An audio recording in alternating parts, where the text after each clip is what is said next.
시편 119편 89절 말씀입니다. 96절까지 말씀을 봉독해 드리겠습니다. 오 주여, 주의 말씀은 영원히 하늘에 정착되어 싸우며 주의 신실함은 모든 세대에 이르나이다. 주께서 땅을 굳게 세우셨으므로 땅이 항상 있나이다. 그것들이 주의 규례들에 따라 이날까지 지속되나니 이는 모든 것이 주의 종이기 때문이니이다. 주의 법이 나의 기쁨이 되지 아니하였더라면 내가 나의 고난 중에 멸망하였으리이다. 내가 결코 주의 훈계들을 잊지 아니하리니 주께서 그것들로 나를 살리셨나이다. 나는 주의 것이오니 나를 구원하소서. 내가 주의 훈계들을 구하였나이다. 사악한 자들이 나를 멸하려고 기다려 싸우나 나는 주의 증언들을 깊이 생각하리이다. 96절 다 같이 한 목소리로 읽겠습니다. 시작. 내가 모든 완전한 것들의 마지막을 보았사오나 주의 명령은 심히 넓으니이다. 아멘. 기도하겠습니다. 하나님 아버지, 우리에게 하나님의 영감으로 기록되어진 하나님의 말씀을 허락해 주시어서 우리가 이 말씀을 통해 놀라운 구원의 계획을 알게 하시고 또 이 말씀을 통해 구원받은 그리스도인의 삶의 첫 순종인 침례를 알고 침례에 순종하게 하시고 또 이 말씀을 통해 하나님의 뜻을 따라 교회 안에서 주님을 섬기며 성도의 교제를 나누며 하나님의 뜻을 이루어가며 세계 선교에 동참하는 일에 함께 할 수 있도록 이끌어 주심을 인해 감사를 드립니다. 뿐만 아니라 우리가 시련을 당할 때에 우리의 삶에 이런저런 아픔과 고통이 있을 때에 우리의 큰 위로와 기쁨이 됨을 인하여 감사를 드립니다. 하나님 아버지, 특별히 우리 미국의 김상렬 목사님 사모님 그 췌장암, 하나님께는 감기나 췌장암이나 아무런 차이가 없음을 우리가 믿습니다. 하나님의 크신 기적적인 권능과 치유의 손길이 함께 하셔서 좋은 소식이 있게 해 주옵소서. 가족들을 하나님 위로해 주시고 이 시련의 아픔을 통해서 이 어두운 골짜기를 통과하면서 주께서 나와 함께 하심을 더 많이 경험하게 해 주옵소서. 예수님 이름으로 기도했습니다. 아멘. 제가 시편 119편을 설교를 한참 하다가 멈추고 다른 설교를 하게 되었는데 여러분들이 저에게 목사님 시편 119편 설교 끝까지 안 하세요? 라고 물어서 마무리를 짓겠습니다. 시편 119편은 전체가 176절로 되어 있습니다. 이 시편 119편은 어떻게 나누어져 있느냐 하면은 22연으로 나누어져 있습니다. 이 연이라고 하는 것은 무엇이냐면은 시에 있어서 몇 줄을 한 단위로 묶어서 구분한 부분과 단위를 연이라 그렇게 말합니다. 그런데 이 시편 119편은 22개의 연으로 나눠져 있으니까 한 연이 몇 절씩 되어 있느냐 하면은 8절씩 되어 있습니다. 그리고 흥미있는 것은 이 8절로 나눠져 있으면서도 히브리어의 알파벳인 우리나라 말로 하면은 기역, 니은, 디귿이라고 할 수 있는 그 순서에 의해서 26절씩 나누어져 있습니다. 그러니까 이제까지 88절까지 설교를 했으니까 11개 연에 관하여 말씀을 전한 겁니다. 그 다음에 이제 12번째 연에 대하여 말씀을 전하게 되니까 89절에서 96절까지 8절이 이렇게 오늘 설교의 내용이 되겠습니다. 본문이 길기 때문에 빨리빨리 말씀을 드리도록 하겠는데요. 이 12번째 연 89절로부터 96절까지 이 말씀의 핵심이 무엇이냐? 하나님의 말씀은 영원하다. 그리고 하나님의 말씀은 끝이 없이 무한하다. 그것이 이 12번째 연의 강조점이요 핵심입니다. 한번 합시다. 하나님의 말씀은 영원하다. 우리 그렇게 믿고 있죠. 그 다음에 하나님의 말씀은 무한하다. 하나님의 말씀은 그 다음에 무한하다. 끝이 없다. 마지막이 없다 라고 하는 것입니다. 하나님의 말씀은 영원할 뿐만 아니라 오늘 설교 제목과 같이 하늘에 정착되었다고 그렇게 말씀을 하고 있고요. 하나님 말씀의 특징이 뭐냐? 불변하다. 변하지 않는다는 특징을 가지고 있습니다. 그러므로 하나님의 말씀은 항상 여러분과 저에게 의미가 있습니다. 시간이 바뀌어도 세월이 흘러도 2000년 전에 그리스도인들이나 2000년 후에 살고 있는 여러분이나 저에게 있어서 하나님의 말씀은 큰 의미가 있습니다. 한 말씀 한 말씀, 한 단어 한 단어, 모든 구절, 모든 말씀들이 나와 여러분의 삶에 놀라운 의미를 가지고 있는 것입니다. 여러분과 저는 하나님께서 말씀으로 땅을 창조하시고 그리고 그 말씀으로 땅을 세우심으로 그 땅이 굳게 서 있는 것을 믿습니다. 마찬가지로 하나님의 말씀, 그 말씀은 하나님이 직접 주신 것이요, 그러므로 그 하나님의 말씀은 하나님이 창조하신 땅처럼 굳게 서 있고, 그리고 하나님의 신실하심 때문에 그 하나님의 말씀은 하나도 빼놓지 아니하고 다 이루어지게 될 것입니다.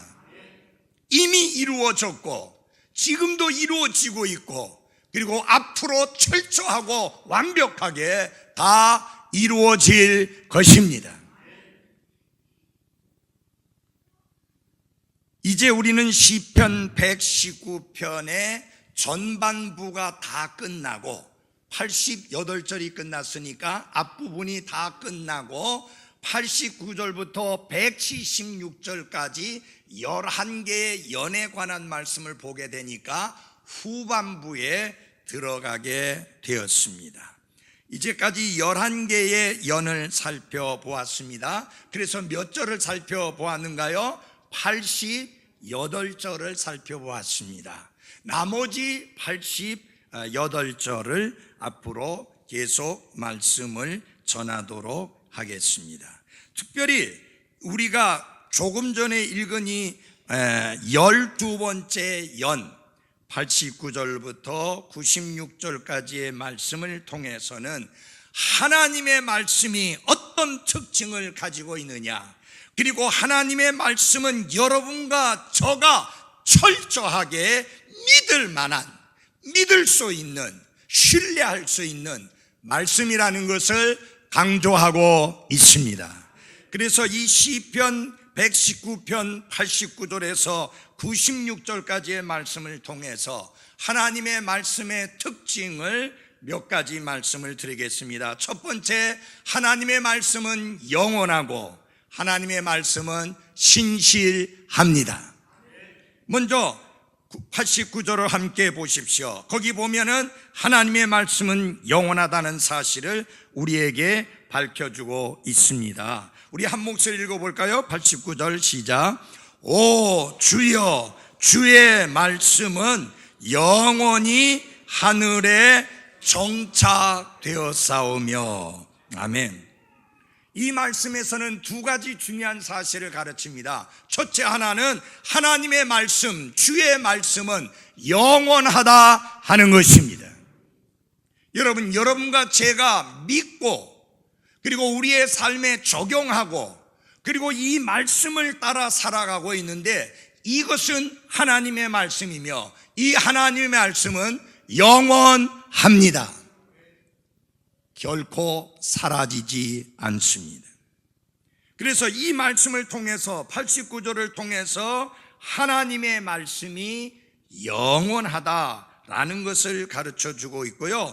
또 한 가지, 그러므로 말미암아 그 하나님의 말씀은 여러분과 저에게 주어지기 전에 이미 하나님의 말씀이 있었고 존재했다는 사실입니다. 그래서 요한복음 1장 1절에서 뭐라고 말씀합니까? 처음에 말씀이 계셨더라. 그 말씀이 하나님과 함께 계셨으니 그 말씀은 하나님이셨더라 라고 말씀을 하고 있습니다. 여러분, 처음에 하늘과 땅을 하나님이 창조하셨는데 창세기 1장을 보면 이제 1장 6절로부터 시작해서 계속 반복되고 있는 말씀이 있습니다. 그건 무엇이냐? 하나님께서 이르시되, 그 말이 뭐야? 하나님이 말씀하시니 하늘과 땅이 존재하게 되었고, 하나님이 말씀하시니 궁창이 존재하게 되었고, 하나님의 말씀하시니 이 땅에 생물들이 있게 되었고, 하나님이 말씀하시니 나무와 풀과 꽃들이 있게 되었고, 하나님이 말씀하시니 하늘을 밝히는 큰 광명과 작은 광명이 있게 되었습니다. 그 모든 것들이 무엇으로 지어졌느냐? 그분의 말씀의 본능으로 창조되었습니다. 그만큼 그분의 말씀은 본능이 있습니다. 여러분과 제가 이 땅에 태어나기 전에, 지구가 창건되기 이전에 무엇이 있었습니까? 말씀이 있었습니다. 그래서 주의 말씀이 영원하다고 하는 것은, 주의 말씀은 세상 창건 이전부터 존재했었다. 여러분과 저가 이 땅에 태어나서 숨을 쉬며 일하며 공부하며 생활하기 그 이전부터 하나님의 말씀이 존재했다. 왜? 영원하신 말씀이기 때문입니다. 그래서 하나님의 말씀은 우주 만물의 기초가 되는 이유가 무엇이냐? 우주 만물이 그분의 말씀에 의하여 창조되었기 때문입니다. 뿐만 아니라 하나님의 말씀은 하늘에서 정착이 되어 있어서 자기 자리를 지키며 그 말씀의 의무를 다하고 있는데, 이 세상에 어떤 교만한 자도 하나님의 말씀을 제거할 수 없습니다. 하나님이 죽었다고 주장하는 신학자들이 있는데, 그 신학자 중에 어느 누구도 하나님의 말씀을 하늘에서 제거할 수 없습니다. 그리고 이 땅의 어떤 권력자나 왕도 하나님의 말씀을 제거하거나 옮길 수가 없습니다. 왜냐하면 하나님의 말씀은 영원히 하늘에 정착되었기 때문입니다. 하나님의 말씀은 확실하고 영원한 언약의 말씀입니다. 예수님께서도 직접 말씀하셨습니다. 부목사님 좀 꺼버리죠. 예수님께서도 말씀하셨습니다. 하늘과 땅은 없어지겠으나, 예, 그렇습니다. 여러분과 제가 살고 있고 쳐다보고 있는 하늘과 땅은 어느 날 사라지게 될 것이지만, 하나님의 말씀은 없어지지 아니할 것입니다. 여러분, 여러분과 제가 다시 태어난 것은 썩을 씨에서 난 것이 아니요 썩지 아니할 씨에서 난 것이니, 살아있고 영원히 거하는 하나님의 말씀으로 된 것입니다. 하나님의 말씀은 살았습니다. 하나님의 말씀은 영원히 거하는 말씀입니다. 그 말씀은 이렇게 말씀합니다. 풀은 마르고 그것에 꽃은 떨어지되 오직 주의 말씀은 영원토록 지속된다. 여러분과 제가 믿고 따르고 자랑하고 선포하고 가르치고 설교하는 그 말씀이 바로 영원한 하나님의 말씀입니다. 그래서 여러분 잘 들어주십시오. 하나님의 말씀은 어떠하다? 영원하다. 두 번째로 보면은 하나님의 신실하심이 영원하다고 말씀합니다. 90절 한번 같이 보시기 바랍니다. 함께 읽으시겠습니다. 90절입니다. 시작. 주의 신실하심은 모든 세대에 이르나이다. 주께서 땅을 굳게 세우셨으므로 땅이 항상 있나이다. 아멘. 하나님의 신실하심은 모든 세대에 이른다고 했는데, 모든 세대라는 말하고 영혼이라는 말하고 같은 단어입니다. 히브리어의 같은 단어입니다. 여러분, 하나님은 신실하신 분인데 하루 이틀 신실하신 분이 아니라 몇십 년 동안만 신실한 것이 아니라 영원히 신실하신 분인 것을 감사하십시오. 그러므로 하나님은 그분이 말씀하신 것을 반드시 이루시고 성취하시는 놀라우신 하나님인 것을 잊지 마시기를 바랍니다. 하나님이 구하라 그러면 너에게 주실 것이라고 했는데 그 하나님의 약속은 오늘도 살아있고 하나님은 신실하게 그 약속을 지키십니다. 그러므로 아무것도 염려하지 말고 모든 일에 기도와 간구로 우리의 요청할 것을 하나님께 아뢰야 하는 것입니다. 구하면 주시겠다고 하나님 약속하셨고, 인간은 약속하고도 약속을 지키지 않지만 하나님은 신실하신 분이시라 반드시 약속을 지키시는 분이십니다. 성경에도 나와 있지 않습니까? 인간은 신실함이 없으되 하나님은 한 방향으로 신실하시니라. 여러분, 목회하면서 교회 안에서 신실한 성도들과 함께 주님을 섬길 수 있다는 게 얼마나 큰 기쁨이고 얼마나 큰 축복이고 얼마나 큰 영광인지 모릅니다. 지금 저와 함께 수십 년 동안 이 교회 안에서 섬겨오신 분, 저는 한마디로 이렇게 말합니다. 신실하신 분들이다. 하나님의 신실하심을 닮아 그분의 자녀답게 신실함을 보이는 것입니다. 여러분, 그 아버지의 그 아들이라는 말 있지 않습니까? 하나님이 신실하신 것처럼 우리 구원받은 하나님의 자녀된 여러분과 제가 믿음의 생활에 주님을 섬김에 있어서, 교회를 섬김에 있어서, 교회 안에서 신실하게 자신의 책임을 다하는 데 있어서 우리는 변함없이 신실해야 하는 것입니다. 나는 하나님이 영원히 변함없이 신실하심을 인해 감사드립니다. 하나님이 신실하신 분이시기 때문에 그분이 하시는 역사, 그분이 하시는 일 또한 믿을 만한 신실한 일이라고 하는 사실입니다. 제가 사전을 찾아보면서 오늘 아침에 깜짝 놀란 게 하나 있어요. 하나님이 역사하신다, 역사하신다 그 단어 쓰잖아요. 그 역사라는 단어를 보니까 어떤 의미가 되어 있느냐 하면은 하나님이 일함 혹은 하나님이 하시는 그런 일, 그러니까 사람이 하는 일을 역사라는 단어로 표현하면 안 되는 거예요. 기독교에 하나님이 하시는 일을 일컫는 말이 역사라, 그렇게 한다는 거예요. 그러니까 정말 그 사람이, 그 교회가 위대한 역사를 이루었다 그러면 안 돼요.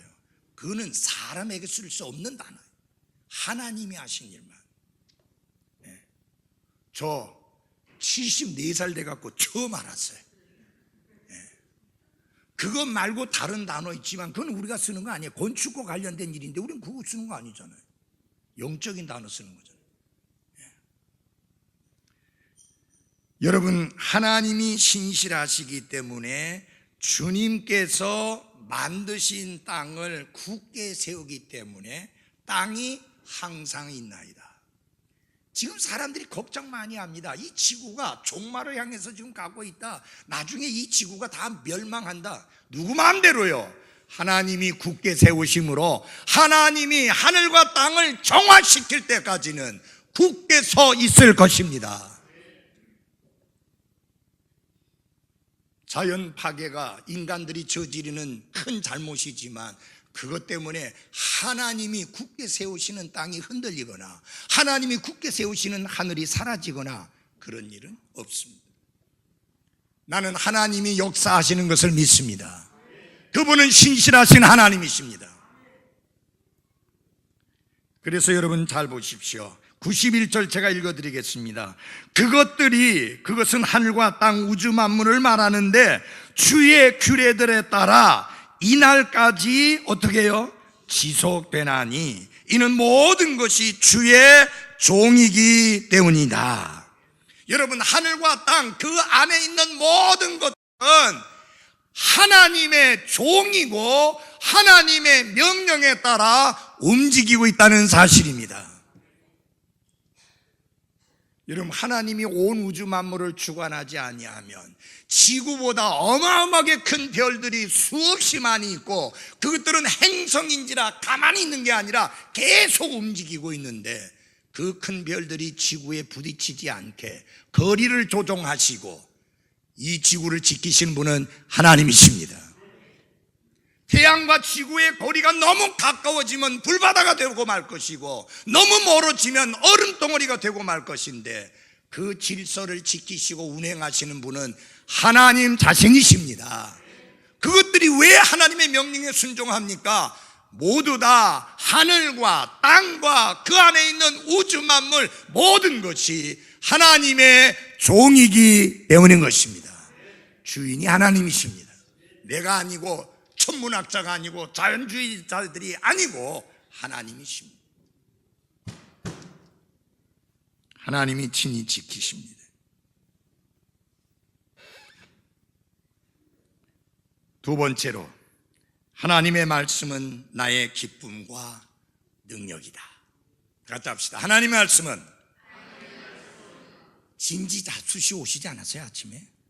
많은 분들이 아침 식사 안 하고 오시더라고요. 그러니까 점심 때 엄청 많이 드시더라고요. 예. 요새도 특별히 젊은 사람들은 아침 잘 안 먹고 오잖아요. 잘하셨어요. 점심 때 많이 드세요. 예. 학생들 좀 많이 좀 먹어. 너무 날씬해. 좀 더 많이 먹어. 자, 다 같이 합시다. 하나님의 말씀은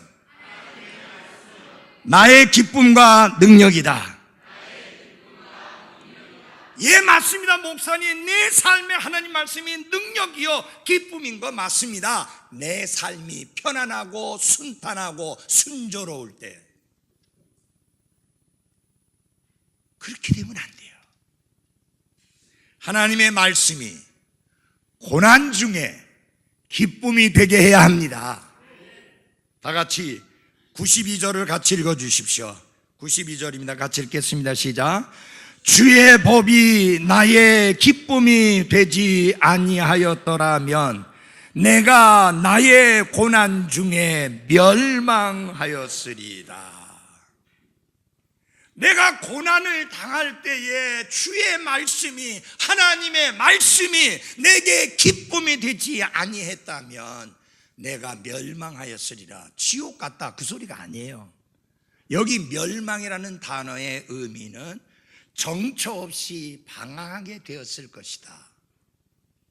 길을 잃고 헤매였을 것이다. 그런 뜻입니다. 그렇지 않습니까? 고난을 당하는 중에 하나님의 말씀을 통해서 기쁨을 얻지 못하면 어디에서 기쁨을 찾겠습니까? 그러니까 정처 없이 방황하게 되고 길을 잃고 헤매일 수밖에 없습니다. 사랑하는 그리스도인 여러분, 주위에서 잘 들어주십시오. 거듭난 하나님의 자녀들에게는 하나님의 말씀이 고난 중에 기쁨이 되지 아니하면 그 어디에서도 기쁨을 얻을 수 없습니다. 술 먹는 사람들 보니까요, 희한하더라고요. 기분이 좋아서 술 먹는데요. 근데 그러면 반대되는 상황일 때는 안 먹어야 되잖아요. 근데 뭐라냐, 기분이 나빠서 먹어야 된대요. 좋은 일이 있어서 먹어야 된대요. 그 다음에 안 좋은 일이 있으니까 먹어야 된대요. 내가 술을 끊을 거니까 지금 먹어야 된대요.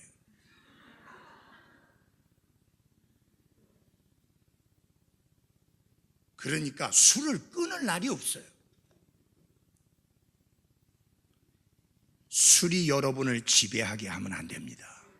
하나님의 말씀이 여러분을 지배하게 해야 합니다. 고난 중에 있을 때 고난이 나를 지배하게 하면 안 됩니다. 하나님의 말씀이 나를 지배하게 해서 그 말씀을 통해 그 고난 중에 기쁨을 발견할 수 있어야 하는 것입니다. 시편 기자는 말합니다. 만약 내가 하나님의 말씀이 고난 중에 기쁨이 되지 않았다면 나는 정처 없이 방황했을 것이고 나는 길을 잃고 헤매였을 것입니다. 여러분, 고난당한다고 그 고난이 항상 우리 모두에게 유익한 건 아닙니다. 고난으로 인해서 원한이 생기는 사람도 있고 분노가 생기는 사람도 있고 쓴뿌리가 생기는 사람도 있고 자신의 삶을 파괴시키는 사람도 있습니다. 고난 중에 우리가 기쁨을 잃지 않으려면 하나님의 말씀이 내 삶에 기쁨이 되게 해야 합니다. 어렵지만 쉽지는 않겠지만 하나님의 말씀을 통해서 지금 여러분이 겪고 있는 시련, 지금 여러분이 통과하고 있는 어둠의 골짜기 터널에서 하나님 말씀 때문에 기쁨을 얻을 수 있기를 바랍니다.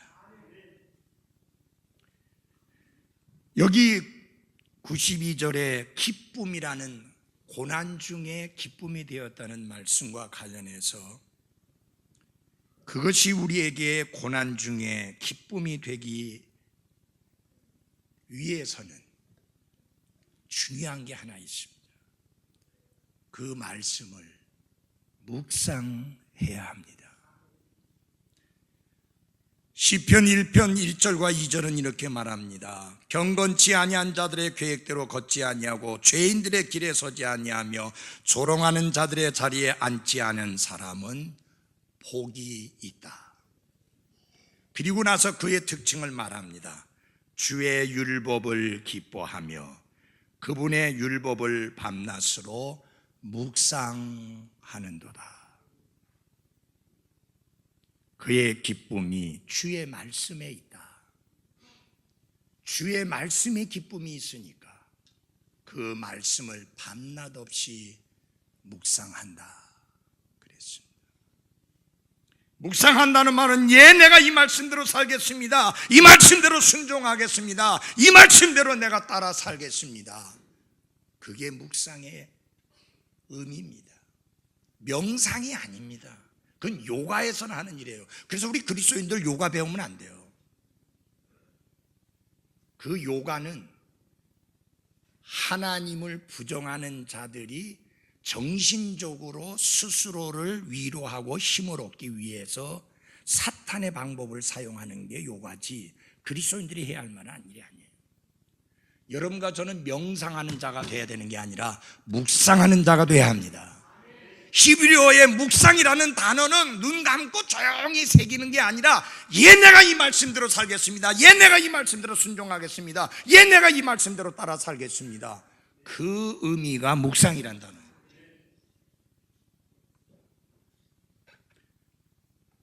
시련의 때에 하나님의 말씀을 붙들어야 합니다. 이 말씀 안에서만 안전을 얻을 수 있기 때문입니다. 다른 모든 기초들은 불완전하고 흔들리고 넘어지게 될 것입니다. 시편 기자는 고백합니다. 주의 말씀이 나의 기쁨이 되지 아니하였다면 내가 고난 중에 멸망하였으리라. 정처 없이 방황하고 헤매이는 삶을 살 수밖에 없었다. 무슨 말입니까? 내가 고난 중에 말씀을 붙들었는데 그 말씀이 나를 붙들어서 정처 없이 헤매이지 않게 해 주었다.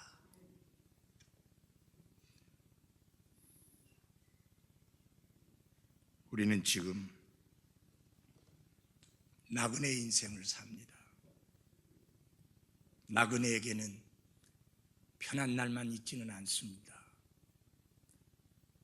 본인이 아플 수도 있고 사랑하는 내 가족이 아플 수도 있고 내가 하는 일이 잘 안 풀려서 폭삭 망할 수도 있고 내 자녀들이 그렇게 원하고 바라는 학교와는 전혀 상관없이 실패하고 또 실패하는 일도 있을 수 있습니다. 예수 믿으면 만사 형통한다는 것은 거짓말입니다. 너희가 세상에서는 환난을 당하나 그렇게 주님은 미리 말씀을 하셨습니다. 목사님은 목회만 하셨으니까 언제나 모든 것이 편하고 쉽고 좋으셨겠지요. 어쩌면 그렇게 생각하실지도 모릅니다. 근데 조금만 설명드릴게요. 여러분의 아픔이 저의 아픔입니다. 여러분의 고민이 저의 고민입니다. 여러분의 시련이 저의 시련입니다.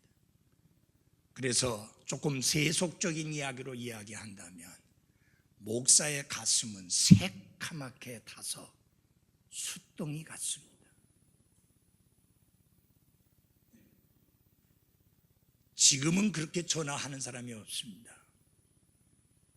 오래전에는 새벽 2시, 3시 가릴 것 없이 통행금지가 있는데 목사님, 남편이 사고를 당했어요. 좀 와주세요. 목사님, 제가 입원했어요. 와서 기도 좀 해주세요. 서둘러서 옷을 갈아입고 파출소에 가서 통행증을 받아서 병원을 달려가야 됐던 때가 한두 번이 아니었습니다. 여러분, 목사가 정말 편하고 쉬운 일을 하는 사람이라고 착각하지 마십시오. 쉽지 않습니다. 근데 목사가 버틸 수 있는 것, 그래도 계속 할 수 있는 것, 첫째는 하나님의 은혜요, 그 다음에는 그분의 말씀입니다. 이 말씀이 붙잡아 줍니다. 지금 우리 성은이 여기서 찬양 인도하는데 정말 성은이가, 저희 큰아들이 이렇게 찬양 인도할 수 있는 그런 건강까지 될 거라고 생각 못 했었습니다. 어마어마한 수술하고 나서 두 번째 똑같은 상태로 들어오면 그때는 살 길이 없다, 그런 이야기 들었지만 4번이나 똑같은 상태로 병원에 들어갔고 마지막에는 다시 수술해야 될지 모른다는 수술 직전까지 갔습니다. 하나님의 은혜로 마지막으로 수술실에 들어가기 전에 한번 촬영을 한번 더 해보자 했는데 장이 뚫려가지고 살았습니다. 그때 그 의사가 그리스도인 거듭난 의사였는데 우리 아이에게 그런 이야기를 했습니다. 찬송을 많이 불러라. 많이 하고 있습니다. 더 해라. 샤워할 때도 찬양하고 길거리 걸어갈 때도 찬양하고 계속 찬양을 해라. 그래서 이 찬양 인도하는 거 너무 좋아합니다.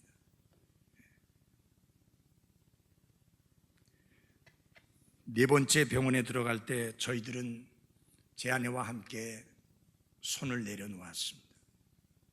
그전에는 붙들고 있었습니다. 아들을 하나님 살려달라고. 그렇게 들어가니까 이제 더 이상 우리가 힘을 차릴 수가 없다. 놓았습니다. 하나님 데려가시려면 데려가십시오. 근데 여러분, 좋으신 하나님이 데려가지 아니하시고 남겨주셨고 오늘 이 교회 안에서 섬기고 있습니다. 하나님의 말씀이 여러분에게 고난 중에 위로가 되지 못하고 하나님의 말씀이 여러분에게 기쁨이 되지 못한다면 고난 중에 무엇이 여러분에게 위로가 되고 고난 중에 무엇이 여러분에게 기쁨이 되고 고난 중에 무엇이 여러분에게 힘이 되겠습니까? 그래서 여러분에게 드리고 싶은 말씀은 하나님의 말씀을 절대로 결코 잊지 말라고 하는 것입니다. 93절 같이 읽겠습니다. 93절 같이 읽겠습니다. 시작. 내가 결코 주의 훈계들을 잊지 아니하리니 주께서 그것들로 나를 살리셨나이다. 이제 시편 기자는 하나님의 말씀에 대한 기쁨뿐만 아니라 하나님의 말씀에 대한 그의 충성심을 고백합니다. 내가 결코 주의 훈계들을 잊지 아니하리라. 이 결코라고 하는 이 단어는 히브리어로는 영원히, 언제나라는 단어와 같은 단어예요. 이 말이 무슨 말이에요? 내가 언제나 영원히 하나님의 말씀을 잊지 아니하겠다 하는 것입니다. 왜요? 하나님의 말씀이 고난 중에 기쁨이 되었고 하나님의 말씀이 나를 살리셨기 때문이다.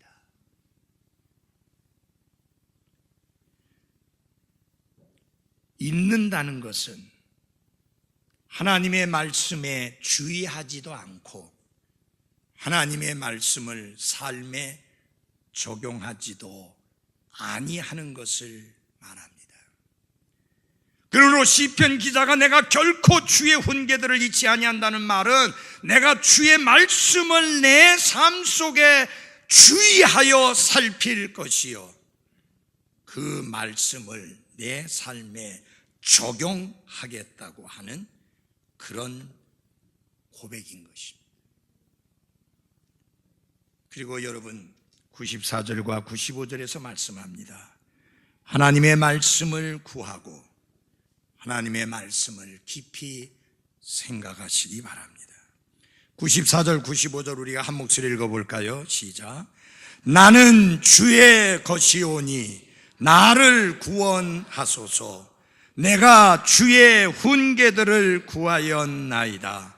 사악한 자들이 나를 멸하려고 기다려 싸우나 나는 주의 증언들을 깊이 생각하리이다. 내가 시련 가운데 있습니다. 내가 고통 가운데 있습니다. 많은 핍박 가운데 있습니다. 나를 멸하려고 기다리고 있는 사악한 자들에게 둘러싸여 있습니다. 그러니 하나님, 나를 구원해 주십시오. 나는 이런 상황 속에서 오직 하나님 말씀만 찾고 하나님의 말씀에 주의를 기울이고 하나님의 말씀에게로 돌아가고 하나님의 말씀만을 깊이 생각하겠습니다. 사랑하는 그리스도인 여러분, 여러분과 제가 찾아야 될 그 말씀, 여러분과 제가 깊이 생각해야 될 그 말씀, 여러분, 그 말씀은 나를 구원한 말씀이요 나를 다시 태어나게 한 말씀이요 내게 영원한 생명을 주신 말씀이요 고난 중에 기쁨을 안겨준 말씀입니다. 그 말씀을 내가 찾고 그 말씀을 깊이 생각하리이다. 우리 그래야 되지 않겠습니까? 여기 시편 기자는 이렇게 말합니다. 나는 주의 것입니다. 그것은 하나님과 영원히 변치 않는 언약 관계 속에 확실하게 맺어져 있다, 그 말입니다. 여러분, 우리가 이렇게도 말할 수 있어요. 나는 주님의 것이고 주님은 저의 주님이십니다. 사도 바울은 내가 섬기는 나의 하나님이라는 표현, 나의 하나님이라는 표현을 잘 썼습니다. 나의 주라고 하는 표현을 잘 썼습니다. 여러분, 그 크신 하나님을 가리켜서 개인적으로 나의 하나님이라고 말할 수 있는 거 감사하십시오. 시편에 보면 항상 나의 하나님, 나의 하나님이라고 말합니다. 여러분, 이렇게 말할 수 있다는 게 얼마나 놀라운 일입니까? 여러분, 우리가 이 나라의 대통령을 가리켜서 나의 대통령이라고 잘 안 하잖아요. 그죠? 회사 사장을 가리켜서 나의 사장님이라고 안 하잖아요. 학교 교장 선생님, 나의 교장 선생님이라고 잘 안 하잖아요. 너무 대단한 분들이라서. 근데 그 크신 하나님을 가리켜서 나의 하나님이라고 하고 그 앞에 모든 것을 털어놓고 이야기하고 녹두리도 하고 하소연도 하고 부탁도 하고 말씀도 드리고 항의도 하고 할 수 있는 이 놀라운 언약적인 관계, 귀한 줄 알고 감사하며 놀라운 친교를 나누시기 바랍니다. 내가 그 말씀을 깊이 생각하겠다. 고난 중에 사악한 자들이 나를 멸하려고 기다릴 때 나는 무엇을 깊이 생각할 것인가? 하나님의 말씀을 깊이 생각하겠다. 시간이 자꾸 흘러서 마지막 한 가지만 말씀드리겠습니다. 다 같이 합시다. 하나님의 말씀은 무한하고 완전하다.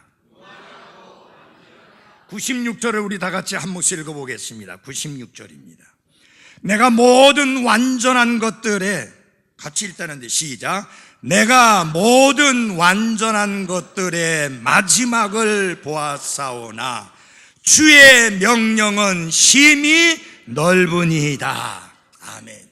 이 세상에 완전하다고 하는 모든 것들이 끝장나는 것을 나는 눈으로 지켜보았습니다. 그러나 하나님의 말씀은 심히 넓다는 말은 완전하다는 말이요, 무한하다는 말이요, 그 끝이 없다고 하는 말씀인 것입니다.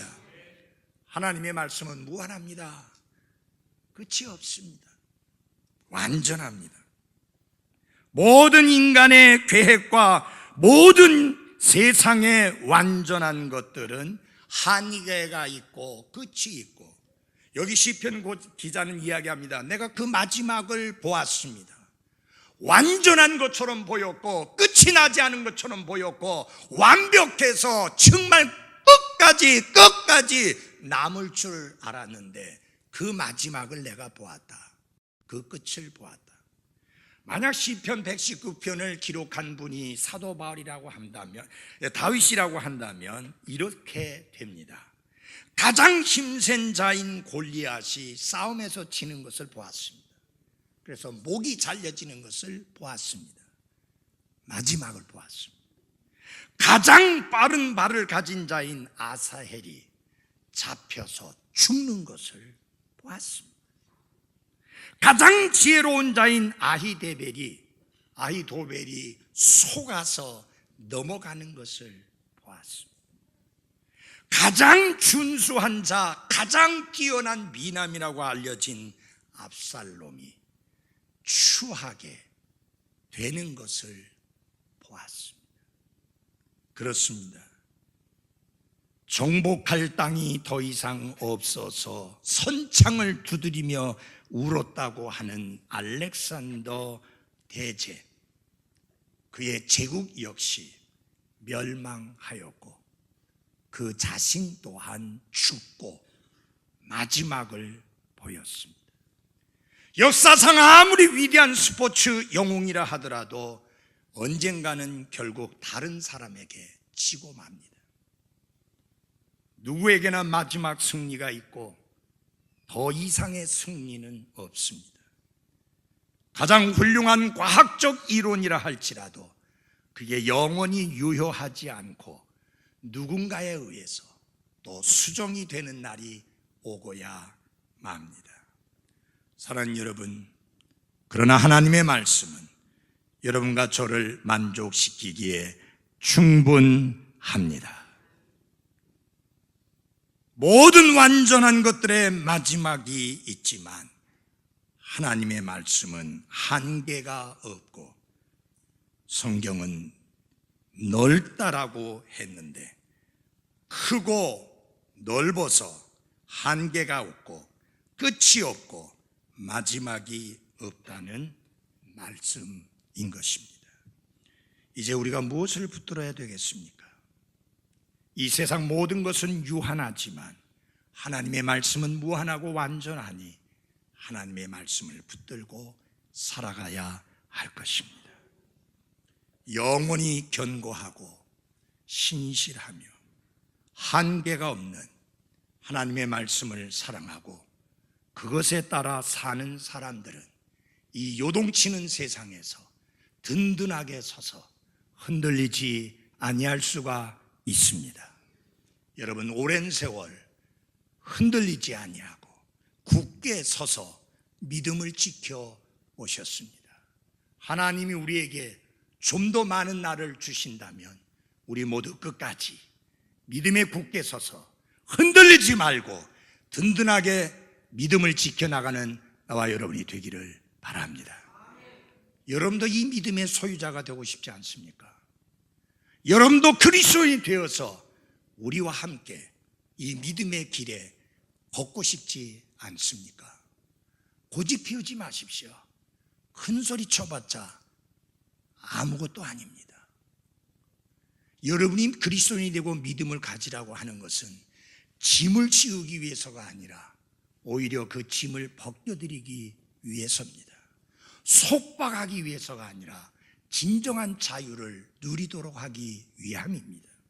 재미없는 인생을 살라고 하는 말이 아니라 진정으로 참된 기쁨과 행복의 삶을 살라고 하는 말입니다.